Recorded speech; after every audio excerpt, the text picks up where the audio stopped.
So I think this is important because this is a discussion that's not being had, and what this work is trying to do is actually create that discussion. It's actually trying to open up this whole idea that it's okay for men to think about themselves in any way. And I think there's kind of this misperception that men are, as a species,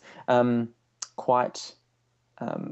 quite selfish or quite sort of arrogant. But I feel like where that is the case, which I don't think it really is very often, but I feel like what a lot of men don't invest in is actual introspection and real, true, honest self-awareness. Oftentimes, it's men do a lot of projecting. So it's kind of like, seeing the stories that these portraits,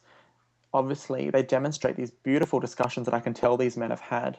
with their families or with people they've never even met before, and being able to really think about themselves in positive and negative ways and be okay with both of those, to exist between the comfortable, the uncomfortable, and to find themselves along that spectrum depending on the context. And I feel like what we're offering the people who come and see this is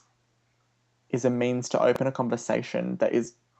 can be both deeply personal, but also relates to the broader narrative about health for women and men and children and old people, and really kind of make people think about themselves in a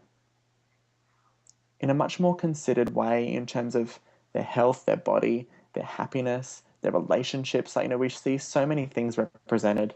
in these stories that we're really, this really is stories that we're putting on a wall here. And I think what we're also able to give in a really I find that it's just really obtrusive, or really able to put in a really gentle way, is what the consequences really are when we allow silence to perpetuate these discussions around men and health and body image and women and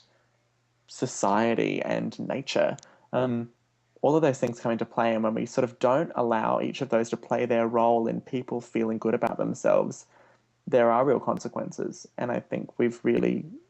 touched on what those are and how we might move towards them actually becoming rectified in really simple ways.